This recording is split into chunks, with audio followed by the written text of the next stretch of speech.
ඉතින් මේ තමයි සිරිපුර තියෙන ලස්සන සුන්දර ගම්මානය. නම වගේම මේ ගම හරිම සිරිමත්. ලස්සන කඳු පන්තියකින් වට වෙලා කඳු බෑවුම් වල පීරට පෙළක් වගේ සකස් කරපු කුඹුරු අයවල් වලින් පිරුණු මේ ගමේ ප්‍රධාන ආදායම් මාර්ගය වූයේ ගොවිතැනයි. ඉතින් කොළුවෝ මේ සැරේ ගොවිතැන සරුද? නැතුව වෙන කන්නවල වගේම තමා. මේ කන්නෙත් ඉතාම සරු. ඉතින් මේ ගමේ බොහෝ දුෂ්කරතා මැද ඉගෙනගෙන විශ්වවිද්‍යාලයකට තේරුණු පළමු වාසනාවන්තයා වූයේ සුපුන්ය. ඉතින් වසර 4ක විශ්වවිද්‍යාල අධ්‍යාපන කටයුතු නිම කරලා උන් ගමට එන්නේ දහසකුත් එකක් බලාපොරොත්තු හිතේ තියාගෙන. ඉතින් ඒ අතර ගමට නව තාක්ෂණය යොදාගෙන ගොවිතැන දියුණු කිරීම ප්‍රධාන එකක් විය. එහෙත් ගමට ආපු සුපුන්ට දැන්ගන්න ලැබුණේ Taman හීනකින් වන්න සිතූ සිදුවීම් පෙළක්. ගමේ ගොවිතැන සම්පූර්ණයෙන් පාළුවට ගියේ. ඒ විතරක් නෙවෙයි ලෙඩ රෝග සෑදී බොහෝ සතුන් මිය ගොසින්. ගමේ තිබූ සිරිය සම්පූර්ණයෙන් නැති වී ගොසක්. අනේ අපොයි මගේ ගමට මොකද්ද මේ වෙලා තියෙන්නේ?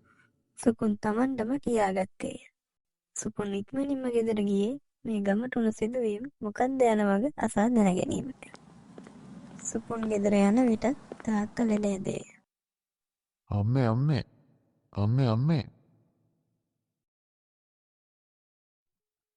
අනේ මගේ පුතේ ඔයා ආවද? ඔව් අම්මේ. ඒත් අම්මේ මොකද්ද මේ ගමට වෙලා තියෙන්නේ? ගොවිතැන සම්පූර්ණයෙන් පාළුවට ගිහින්. ලෙඩ රෝගත් වැඩි වෙලා. ඒ මදිවල තාත්තට ලෙඩ ඇති. අනේ ඔව් පුතේ දැන් අවුරුද්දක් විතර වෙනවා අපට මෙහෙම වෙලා. ඇයි අම්මේ නිකන්වත් මට මේ ගැන නොකිව්වේ? පුතාගේ අධ්‍යාපන කටයුතු වලට බාධා වෙනවා කියලා. පුතාලගේ තාත්තා තමයි කිව්වේ කියන්න එපා කියලා. ඒත් අම්මේ කියන්න තිබ්බනේ. ඒකට කමන්නේ. මං දැන් ආවනේ. ගමට උන දේ ගැන අම්මගෙන් ඇසුවත් ඒ හැටි තොරතුරක් දැනගන්නට නොලැබුණු අතර ඉතින් සුපුන් මේ පිළිබඳව හරියාකාර තොරතුරක් දැන ගැනීමට ගමේ බොහෝ දෙනා හවුසට එකතු වෙන උනේ මාමගේ කඩේට ගියේ. ඉතින් කොහොමද මුදලාලි? ඉන්නව ළමයෝ ඉතින් මේ කඩේ කරගෙන. මේ සෝම්පාල කොළුවනේ ඉගෙන ගන්න සිතාදියට ගියේ. ඔව් ඒ මන් තමයි මාමේ.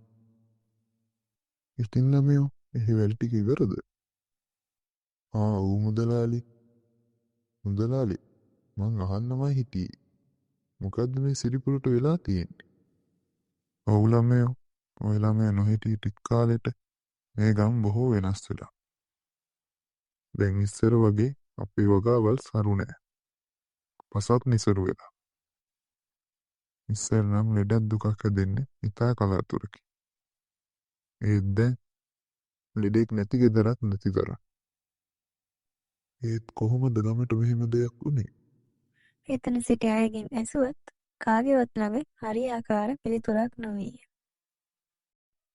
රෑ නින්දට යන අතරතුරෙත් සුබුන් කල්පනා කරේ ගමට වෙච්චර හානියක් විපතක් වෙලත් කිසි කෙනෙක් මේ ගැන නොදන්නේ කෙසේද යන වගේ.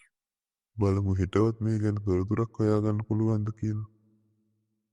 පහුවදා උදෙන්ම ගමේ තැනින් තැනට ගිහින් මේ ගැන හොයන්න තීරණය කළ සුපුන් මුලින්ම ගියේ තමන්ගේ ගමේ යාළුවෝ ටික හම්බෙලා හරියාකාර තොරතුරක් දැන ගැනීමට. තරිය. අනේ මේ සුපුන්නේ. ඒත් මම බැලුවා කවුද මේ නම කියලා කතා කරන්නේ. ඉතින් කවද්ද ගමේ ආවේ? ඊයේ ආවි තරිඟු. ඉතින් කෝ අපේ සෙට් එකේ හිටිය අනිත් උන් ටික එහෙම. තරිඟු ඉතා කනගාටුවෙන් කීවේ දැන් ගමේ ඉන්නේ මං විතරක් බවය. රඝු සහ බාලු වසංගත උණක් සෑදී මිය ගිය බවත් නිමල් සහ රවි වෙනත් නගරයක රැකියාව කරන බවත් සුපුන්ට දැනගන්නට ලැබී. ඉතින් මේ බව අසන්නට ලැබුණ සුපුන් තවත් දුකටපත් විය. තරිඟු වෙනුත් ගමට උණු විනාශය ගැන එතරම් තොරතුරක් දැනගන්නට නොලැබුණු තැන සුපුන් කල්පනා කරමින් සිටියේ. ගමට මෙච්චර දෙයක් වෙලත් කිසි කෙනෙක් ගානක් නැතුව ඉන්නේ කොහොමද? ඉතින් ඔය අතරතුරේ අසල් සෙල්ලම් කරමින් සිටි ළමයි පිරිසක් එකපාරටම කන වෙසට දුවන්නට පටන් ගත්තේය. සුපුන් ඒ ගැන වැඩි තැකීමක් නොකළද නිකමට වගේ අසල සිටි කෙනෙකුගෙන් ඒ බව විමසී. මාමේ කොහෙද මේ ළමයි ටික අර දුවන්නේ? ආයි අර වතුර බවුසර් බලන්න. සුපුන් ඒ ගැන වැඩි තැකීමක් නොකළ අතර හවස් වී ගෙදවොස් කල්පනා කරමින් සිටියේ. මෙහෙම කල්පනා කරමින් ඉන්නවා දැක්ක සුපුන්ගේ අම්මා මොකද ළමයෝ ගෙදර ආපු දවසේ ඉඳන් ඔච්චර කල්පනා නෑ අම්මේ. ඉස්සර කොච්චර ලස්සනට තිබ්බ ගමන්ද. අද මෙහෙම වෙලා කී. ඒකනම් ඇත්ත පුතේ. අපේ කර්ම වෙන්නේ නැති. පිස්සු කියවන්න එපා අම්මේ. සුකුන් නිකමට වගේ හවස දැනගන්නට ලැබුණු වතුර බවුසර් ගැන අම්මගෙන් අහලා බැලුවා. මොනවාද අම්මේ අර එන බවුසර්? කොහාටද ඒව ගෙනියන්නේ? මේ එහා ගමේ පෙට්ටේරියට වතුර අරන් යන්නේ ලෝරි පුතේ ඒ. ආහා හරි හරි අම්මේ. මම මේ නිකන් ඇහුවේ. සුපුන්ට මේ ගැන සැකසිතුනි. අනිවාර්යෙන් මොනවා හරි ගෙනත් දානවා ඇති වතුරට. එහෙම හිතුව සුපුන් පහවදා හවස ළමයින් සමග මේ වතුර බවුසර් බලන්න ගියේ. ඒ සැක කටයුතු කිසිවක් ඒ සිදු නොවේ. බලමු මේ කොහාටද මොකටද ගෙනියන්නේ කියලා. ඉතින් මේ ගැන සොයන තීරණය කළ සුපුන් වතුර පුරාවත් බවුසර් පිටුවස ගොස් බැක්ටීරිය වෙත ළඟා විය. ඒත් බැක්ටීරියට ඇතුළු වීම එතරම් ලේසු පහසු කාර්යයක් නොවේ. අමුන් කොහෙද ඔය යන්නේ? මම මේ බැක්ටීරිය බලන්න යන්න කියලා. එහෙම හිතුව කෙනාට බැක්ටීරිය බලන්න යන්න දෙන්නේ. ඔයාලා ළඟ අවසර පත්‍රයක් තියෙනවද? මන් ළඟ එහෙම එකක් නෑනේ. එහෙනම් කරුණා කරලා මෙතනින් යන්න. අනිවාර්යෙන් මොකක් හරි දෙයක් වෙනවා මෙතන. නැත්තම් මොකටද මෙච්චර ආරක්ෂාවක්? මේ සීන් කෙනෙකුට ඇතුළට යන්න දෙන්නෙත් නැහැ. ඉතින් සුපුන්ට ඒ වෙනකන් ඉඳලා හොර රහසේම මේ බැක්ටීරිය ඇතුළට ඇතුල් විය. ඉතින් එහි තිබුණු නල මාර්ගයක් දිගේ ගමන් කළ සුපුන් දැක්කා මේ බැක්ටීරිය පිටවන අපද්‍රව්‍ය නල මාර්ගයක් ඔස්සේ ජලයට එකතු වෙන්න බව. මං සැක හිතුව හරි. මේ තියෙන්නේ මේ වතුර කෙලින්ම යන්නේ අපේ ඇලට නේද? ගඟෙන් වතුර ටික අරන් අපේ ඇලට මේ අපද්‍රව්‍ය ටික එකතු කරනවා. මාර මිනිස්සු තමයි. බැක්ටීරියෙන් එළියට ආපු සුපුන් රෑබෝ වී ඇති හේයින් අම්මා කලබල වී ඇතැයි සිතා ඉක්මනින්ම ගෙදර ගියේය. ඒ යන විටත් ගෙදර කිසි කෙනෙක් නොවිය. අම්මේ තාත්තේ අම්මේ තාත්තේ ඔයගොල්ලෝ කොහෙද? කොහොමේ ගෙදර කට්ටිය? මේ කෑ ගහන ශබ්දය ඇසුණු අල්ලපු ගෙදර සෝමවති දුවගෙන ආවේ. සුපුන් කොළුවෝ ඉක්මන් කරලා ඉස්පිරිතාලයට යක්. තාත්තට හොඳටම අමාරු වෙලා ඉස්පිරිතාලයට අරන් ගියා. ඉතින් සුපුන් ඉක්මනින්ම ඉස්පිරිතාලයට ගියේ. සුපුන් ඉස්පිරිතාලයට යන විට අම්මා ඉන්නව දැකලා අම්මේ මොකද උනේ තාත්තට? අනේ පුතේ එකපාරටම තාත්තට පපුවේ අමාරුව වැඩි වුණා. කොහොමද අම්මේ දැන් තාත්තට? දැන් අඩුයි පුතේ. අන්න වාට්ටුවේ ඉන්නවා. ඉතින් සුපුන් තාත්තවත් බලලා ඉවර වෙලා අම්මේ මං හොයාගත්තා ගමට මෙහෙම දෙයක් උනේ ඇයි කියලා. ඒ කොහොමද පුතේ? සුපුන් දැනගත් සියල්ල අම්මට කීවේ. අනේ පුතේ වෙන දෙයක් පරිස්සමෙන් කරන්න. ඉතින් සුපුන් පහුවදා ගමේ වැඩිහිටියන් එකතු කොට ගමට මෙහෙම දෙයක් වෙන්න හේතුව ගමේ මිනිසුන්ට පැහැදිලි කළේ. ඉතින් අපි මොකද්ද කරන්නේ මේකට? ඉතින් සුපුන්ගේ යෝජනාව වූයේ අපි එකතු වෙලා බැක්ටීරියට විරුද්ධ උද්ඝෝෂණයක් කරමු. ඔව් ඒක හොඳයි. අපි එහෙනම් උද්ඝෝෂණයක් කරමු. ගමේ කට්ටියද සුපුන්ගේ මෙම යෝජනාවට එකඟ විය. ඉතින් මේ උද්ඝෝෂණය ගැන ගමේ පැතිරීමට වැඩි වේලාවක් ගියේ නැත. මුදලාලි දන්නවද අලුත් ආරංචිය? මොකද්ද බොල? ඉක්මන් කළා කියනවා.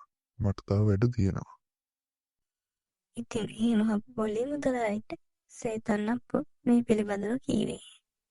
මොකක් බොල? උද්ඝෝෂණයක්? ඔව් මුදලාලි. මම බලා ගන්නම්. ඉතින් මේ පැක්ටේරිය අයිතිකාර කමල් මහත්තයා හා පොලි මුදලාලි හොඳ මිතුරන්නේ.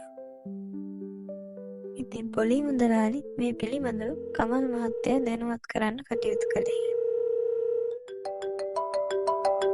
හලෝ පොලී මුදලාලි. ඉතින් කොහොමද? හොඳින් ඉන්නවා මහත්තයෝ. ඒක නෙවෙයි මම මේ තකහනියම්ම කෝල් කරේ. මහත්තයාගේ බැක්ටේරියට විරුද්ධව උද්ඝෝෂණයක් තියන්නයි හදන්නේ. මොනවා? මගේ බැක්ටේරියට? ඒකත් එහෙමද? ඒ මොකද ඒ? ඔය උද්ඝෝෂණයට පිටින් කවුරුවත් එන්නේ නෑනේ. ඔය ගමේ අයම තමයි එන්නේ. ඉතින් මෙහෙම දෙන්න ටික වෙලාවක් කතා වෙලා ගමේ අය මේ උද්ඝෝෂණයට නොයන ලෙස උපායක් යෙදුවේ. ඉතින් පොලි මුදලාලි ටික වෙලාවකින් කොහොම කට්ටිය හොඳින් අහගන්න පොඩ්ඩක් වැඩ නවස් කළා. ඔයලා හෙට වැඩ කළොත් දවස් ගාන වගේ දෙගුණයක් ගෙවනවා. ඒත් හෙට වැඩට ආවේ නැතොත් ආයේ මෙහෙ වැඩ නැහැ. ඉතින් එහෙම කියලා පොලි මුදලාලි එතන වැඩ කරමින් සිටි පිරිසට කිව්වා. ගමේ හේන් ගොවිතෙන් පහළුවට ගියාට පස්සේ ගමේ මිනිසුන්ට වෙනත් ජීවත් වීමට මාර්ගයක් නොතිබේ. ඒ නිසා පොලි මුදලාලිගේ වඩුමඩුවේ වැඩ කිරීමට බොහෝ දෙනාට සිදුවිය. හෙට උද්ඝෝෂණයක් තියෙනවනේ අර බැක්ටීරියට විරුද්ධව. ඔය යනවනේ. ඕකට ගියොත් හිත පහවදා ඉඳලා බඩිකින්නේ තමයි ඉන්නේ. දැන් ඔහේ යන්නේ නැද්ද හිට උද්ඝෝෂණයට? අප්පු ඕකට යන්න වෙන්නේ නැහැ. ඊටමත් හෙට දෙගුණයක් ගෙවනවා කිව්ව මුදලාලි. ඉතින් මේ නිසා ගමේ අය මේ උද්ඝෝෂණයට නොයන්න තීරණය කළා. ඉතින් පහවදා සුපුන් අවශ්‍ය කරන බැනර් පෝස්ටර් එහෙමත් අරගෙන කඩමන්ටියට වෙලා බලාගෙන හිටියා. ඒත් බොහෝ වේලාවක් ගෙවී ගියත් කිසි කෙනෙක් මේ උද්ඝෝෂණයට සහභාගී වීමට පැමිණියේ නැත. අඩේ අප්පා කොච්චර බලන් වුණත් වැඩක් නැහැ. කවුරුවත් එන්නේ නැහැ. ඇයි මුදලාලි? ඉතින් මුදලාලිට ආරංචි වෙලා තිබුණා මේ පොලි මුදලාලිගේ වැඩේ ගැන. ඒක තමයි මේ කවුරුවත් තේරෙන්නවත් නැත්තේ. කමන්නේ අපි බලමුකෝ. මල්ලි ඕව අතෑරලා දාන්න අනවශ්‍ය ප්‍රශ්න ඕව. හරි මුදලාලි. එහෙම කියලා සුපුන් එතනින් පිටත් වුණා. ඉතින් සුපුන් ඊළඟට මොකද කරේ? සුපුන්ට මේ ගම් බේරගන්න පුළුවන් වෙයිද? ඉතින් මේ පිළිබඳව දැනගන්න අමතක නොකර අපිව සබ්ස්ක්‍රයිබ් කරලා තියාගන්න.